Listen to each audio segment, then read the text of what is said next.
Thou shalt not own another human as property. Thou shalt not rape. Thou shalt not cause undue harm to animals. Thou shalt not drive people from their lands. Thou shalt not destroy the environment. Thou shalt not persecute people because of their race, religion, beliefs, gender, or sexual orientation. Thou shalt not deny education from women and children. Thou shalt not divide the people by social class. Thou shalt not lie or cheat or steal. Thou shalt not waste food when people are hungry. I know this list isn't perfect, but I think I did a far better job than the Almighty. I'm your host, Jason, and you're listening to Dragons in Genesis. In Exodus 20, Moses meets with Yahweh to receive the commandments. These commandments are a covenant between Moses and the Israelites and Yahweh, an agreement between the two parties to establish behavior in exchange for access to the Promised Land. This is the Mosaic version of the covenant between El and Abraham from Genesis, which involved circumcision and the same patch of currently inhabited lands. In both cases, the deity involved will grant future generations ownership to the land and the ability to exterminate the current inhabitants if they follow a simple set of rules laid down during the agreement. In the case of Exodus, circumcision is never mentioned during the exchange on Mount Sinai. Instead, the new laws are of worship, denial of other deities and idols, an ethics code, and some bizarre dietary restrictions. Before we dive into the commandments, we need to look at the story of Moses on the mountain.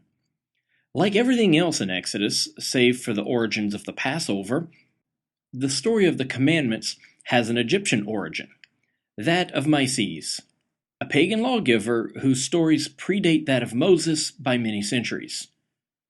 No, I'm not talking about the Egyptian god erroneously mentioned in the Zeitgeist movie.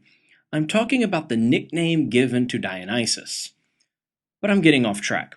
Let's return to Moses and the mountain for now, and we'll get back to Dionysus and his story in a bit.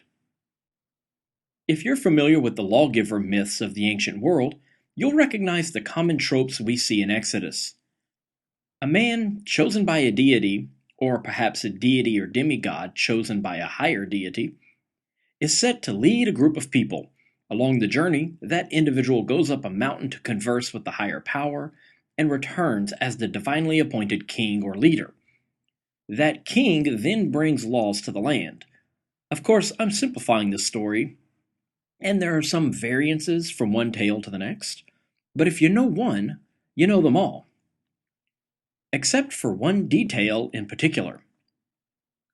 With most of these lawgivers, they receive their authority from a higher power, but they create the law themselves. The texts switch from the third person to the first person, from God said you shall rule over the land to I have decreed you won't eat cheddar on Wednesday.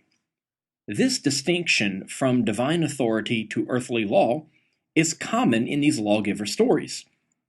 But in the Exodus tale, the idea of where the law comes from is inverted. It's not only a supernatural source, but the highest supernatural source. In fact, the very first law states that the source is to be seen as the divine pinnacle. I am Yahweh your God, who brought you out of the land of Egypt, and you shall have no other gods before me. Why the change?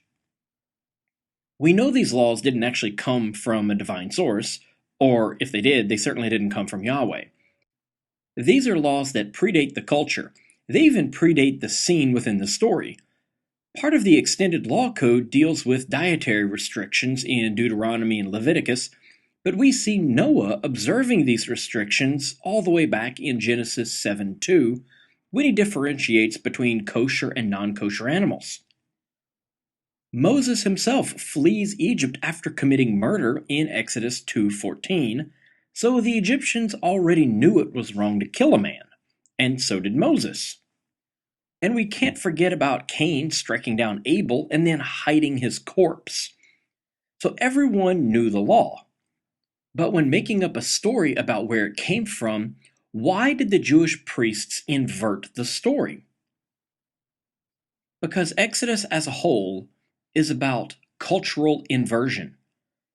It's about taking an idea or tradition or ritual and turning it on its head to make it distinctly not about the idea which inspired it.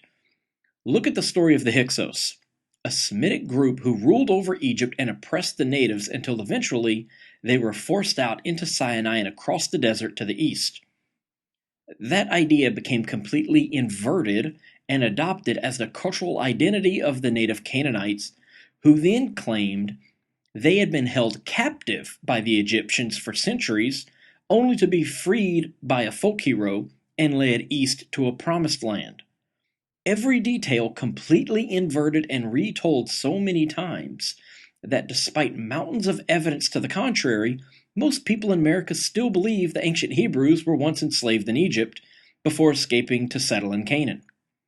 So ingrained is the fable that the fact that they were Canaanites is a completely alien concept. We see it again in the Passover story when Yahweh gives specific instructions on what to do in order to avoid slaughter, a recipe which makes no sense in the context of the story, as Yahweh has already demonstrated numerous times that he can readily differentiate between Egyptian and Israelite people. The details of the ritual and ensuing celebration are clearly a distortion of a Canaanite festival which predated it by more than 1,000 years. The entire Passover scene is specifically designed to show the reader, and more importantly the Hebrews, that their festival is very much not the nearly identical Canaanite festival.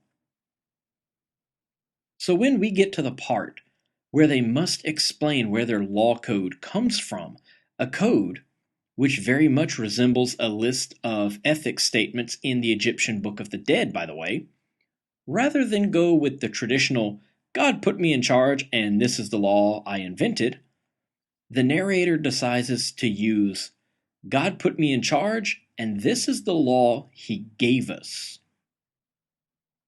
But that's not all. Some of the story of Exodus was likely written down around the 9th or 10th centuries BCE, with other portions written as late as the 5th century BCE.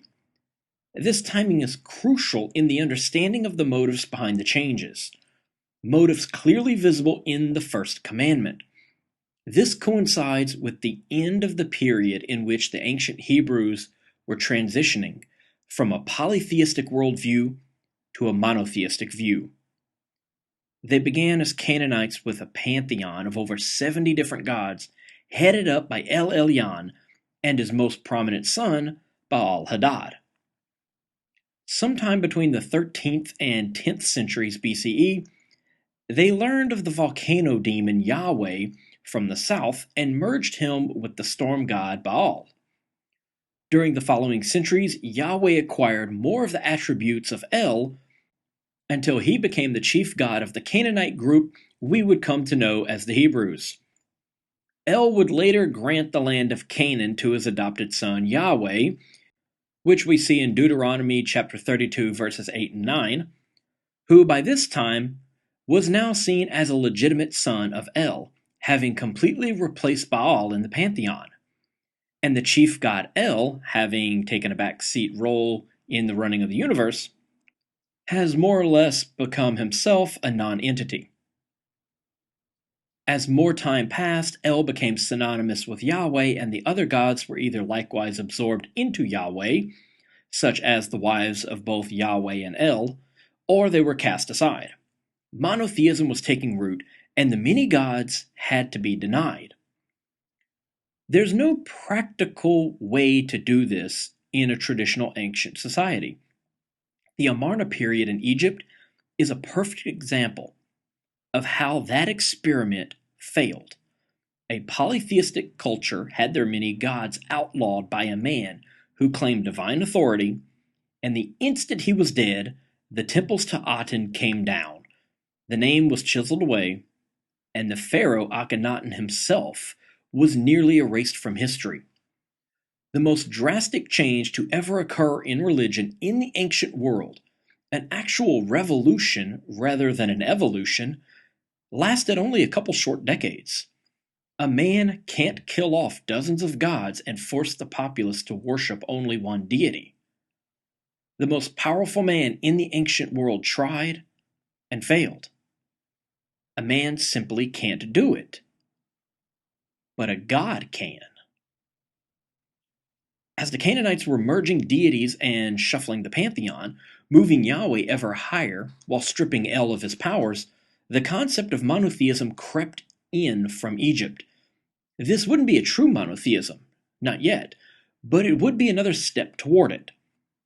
The journey would take centuries, but as Yahweh became more powerful and prominent in their culture, the idea of one supreme God who denies the authority of all others infected the Canaanite group who worshipped Yahweh. And when they wrote their law code, a fictitious agreement with this deity whom they now identified with on a cultural level, they had this deity deny the authority of all other gods. From that time on, the Hebrews wouldn't need lesser gods. Only the volcano god of the Shasu tribe was powerful enough for them. Again, this wasn't a denial of the existence of other gods. Not yet. Only a decree from the most powerful god, the patron deity of their nation, that they were to worship him foremost. Which is why the first commandment of the covenant laid down on Mount Sinai states that the people shall have no other gods before Yahweh. It doesn't state that no other gods exist, nor does it state that they cannot acknowledge or even worship others, only that they shall not place those gods before their patron God. This is the reason the laws had to come from a deity instead of a man. If a man created this law, especially in a tribal society, it would not stand, and neither would that man's authority. In a Bedouin tribe, he might even be killed. But if a patron god decrees it, it's a whole different matter. And if we continue reading the covenant, we see more that strengthens this case. The first commandment reminds the people that Yahweh himself is responsible for bringing the people out of bondage. So before the statement is even concluded, we have the implication of debt added to the command. Your obedience is required in this matter because it's already been bought and paid for. Then Yahweh gives his next command, the one about graven images, which is a throwback to Aten worship and the prohibition on icons. And it is then that we see our prohibition on worshiping other gods. Yahweh finishes the second commandment by saying, "Thou shalt not bow down unto them nor serve them. For I, Yahweh, your God, am a jealous God, visiting the iniquity of the fathers upon the children unto the third and fourth generations, and those that hate me, and showing mercy unto the thousandth generation of them that love me." So the first commandment states that Yahweh is the patron God of Israel, and the second commandment states that the people of Israel shall not make idols to worship. The first spells out the debt Israel already owes, and the second spells out the threat of punishment for going against this law, but promises blessings for those who obey. Nowhere else in the Ten Commandments is debt, punishment, or reward mentioned, only with regard to Yahweh being supreme and the sole God which is worshipped. Later, we will learn that the official punishment for just about everything is death, unless it's a case of damaged property. But that's part of the law code, not the pact. We tend to conflate the two, viewing the Ten Commandments as the basis for Jewish law, but according to Scripture, these were part of the pact between Yahweh and Moses, and the laws, which come in subsequent chapters, are just that. Let's continue on this journey and take a look at the other commandments. Yahweh tells Moses not to take the name of Yahweh in vain. So what exactly does this mean? It doesn't mean cursing through the use of the name, but invoking the name of Yahweh in a dishonest manner. An example would be saying, "I swear by Yahweh I did not steal your lawnmower," when in fact I did indeed make off with it. It's about using the name of Yahweh when giving testimony or taking an oath. Of course, the early Jews took this idea to the extreme, and in order to make sure they never offended their vengeful volcano god, they stopped using his name altogether, replacing it with Lord in conversation and writing. How do we know that this is about professing one's innocence while invoking the name of God and lying about it? Because the commandment says so. After the prohibition on using the name of Yahweh to profess false innocence, it follows up with the threat that Yahweh will not hold the man innocent if he is not. Exodus chapter 20 verse 7 states, "Thou shalt not take the name of Yahweh thy God in vain, for Yahweh will not hold him guiltless that taketh his name in vain." If they were forbidden from using Yahweh as part of a curse, the commandment would read, "Thou shalt not take the name Yahweh as part of a curse." Now, the last of the commandments, which is Yahweh-centric, is in reference to the Sabbath. It is also the longest commandment by far, stretching 4 long verses. I quote, "Remember the Sabbath day, to keep it holy. 6 days thou labor and do all thy work, but thy 7th day is the Sabbath unto Yahweh thy God. In it thou shalt not do any manner of work, thou, nor thy son, nor thy daughter, nor thy manservant, nor thy maidservant, nor the cattle, nor thy stranger that is within thy gates. For in 6 days Yahweh made heaven and earth, and the sea, and all that is in them, and rested on the 7th day. Wherefore Yahweh blessed the Sabbath and hallowed it." Of course, the Sabbath is not a Jewish idea. It's most likely an Amorite concept, which is incorporated in their calendar 5,000 years ago. We have Babylonian records which attest to the concept of Sabbatu and the expansion of the idea. Every 7th day is celebrated as a holy day in which there are special prohibitions against doing work, though making offerings to the gods are acceptable, provided these offerings are made after sunset, which is the official end of the Sabbath. It spread to the Canaanites long before Yahwism made its way north from the Median Valley to Judah. But as with other pagan traditions, the Israelites would ignore the widely known origins of the practices that define their culture and invented new ones that fit with their new concept of religion. After this, the rest of the covenant deals with the treatment of people rather than Yahweh. 5th on the list is the honoring of your father and mother, so they will have a long life in the Promised Land. I'm not sure if this applies to Jews who live outside of Israel, but I am sure that there have been plenty of people over the centuries who honored their parents, who then lived short lives. So it seems that Yahweh may not be fulfilling his end of this particular bargain. The commandments of Exodus 20 are listed in order of importance, beginning with the command that you recognize Yahweh as a supreme deity, and finishing with petty, victimless thought crimes. So, what's the second most important law concerning the treatment of people? Second to respecting one's parents who live inside the borders of Israel? Thou shalt not murder. Think about that for a moment. When it comes to morality, in the eyes of the divine creator, talking back to your parents is a worse offense than killing your neighbor with an axe. Of course, it doesn't really matter because the punishment for both is death, but still, it's the principle of the matter. Working on Sunday is a more heinous crime than murdering children. Literally. Because later we'll see examples of Yahweh commanding Moses to execute a man for picking up sticks on Saturday, but takes no issue with the rape and slaughter of children at the hands of the chosen people. What does "do not commit adultery" mean? Adultery, as we will see later in the Torah, is when a woman sleeps with a man who is not her husband. If she is married to one man but sleeps with another, they must both be put to death. But this doesn't apply to men. Married men may sleep with as many women as they like, provided none of those women are married to other Jewish men.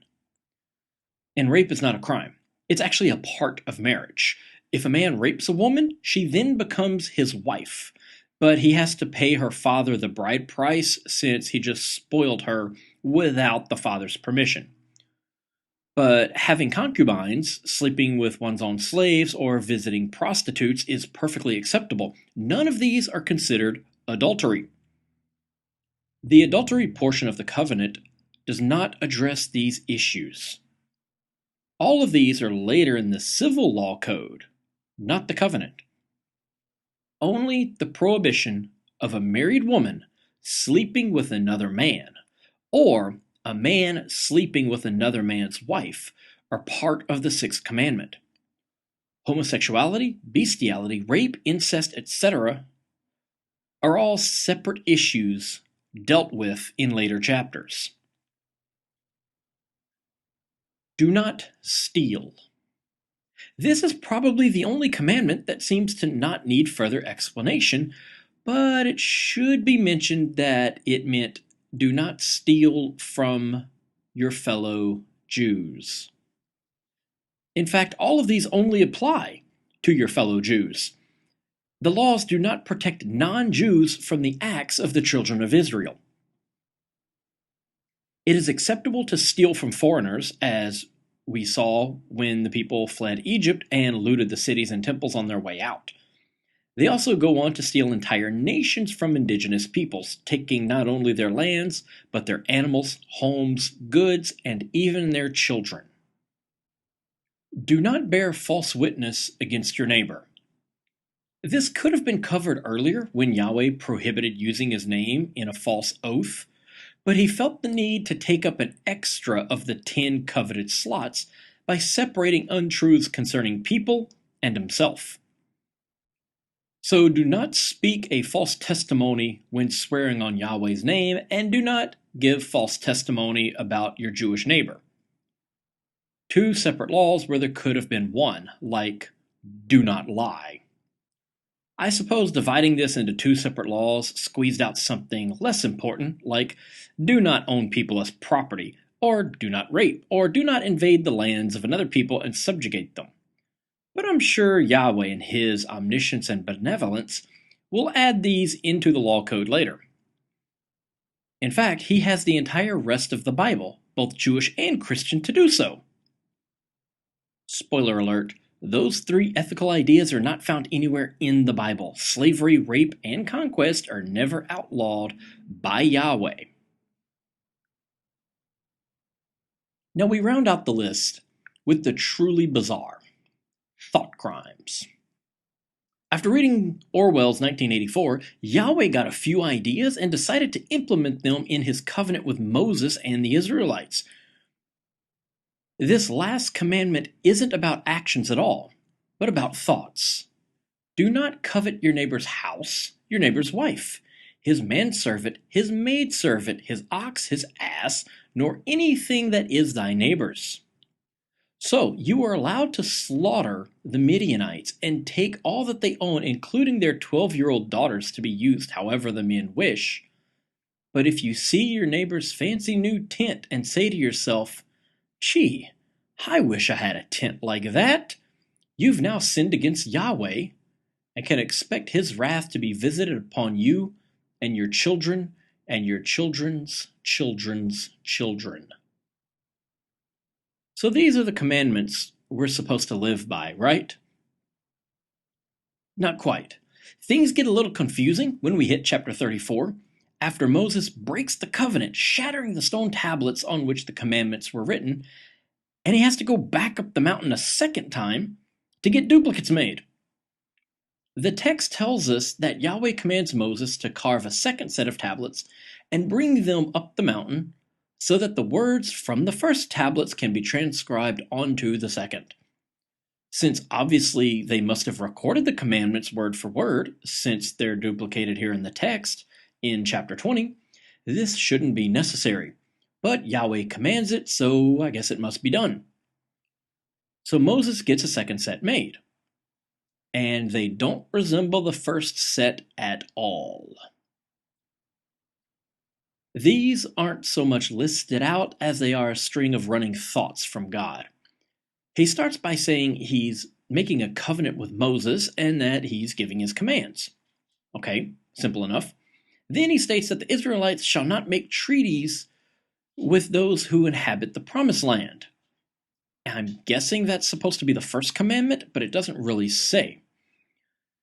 Then he tells them not to worship other gods and to tear down their altars, temples, sacred stones, and Asherah poles.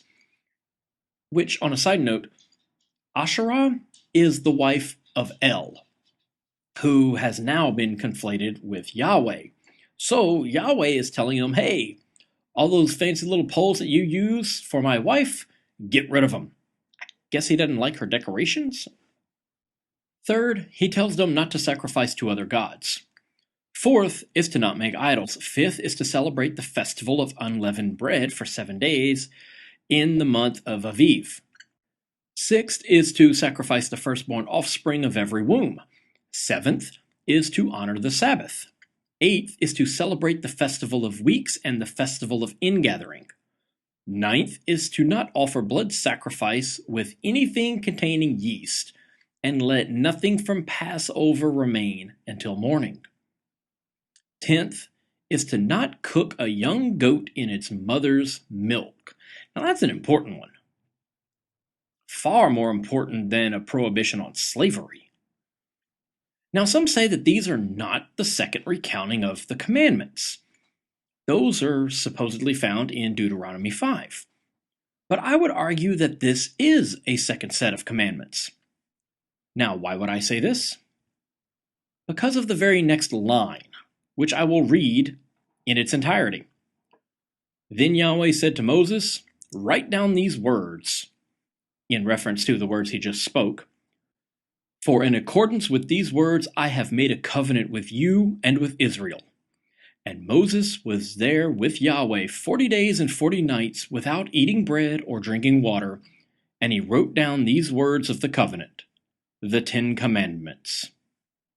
And there it ends.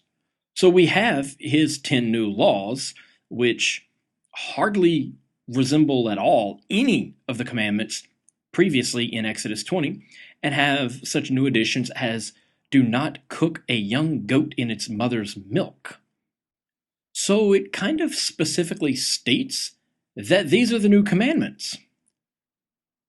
Now, I was hoping to completely finish with the 10 Commandments in one episode, but since they appear more than once, I'll have to address this second set and the third set in Deuteronomy 5 in a future episode. And then I'll get to the good part, where Moses sprouts horns on his head. Wait, horns? Oh yeah, that reminds me. I was supposed to get back to Dionysus. That, I promise you, will be in the next episode.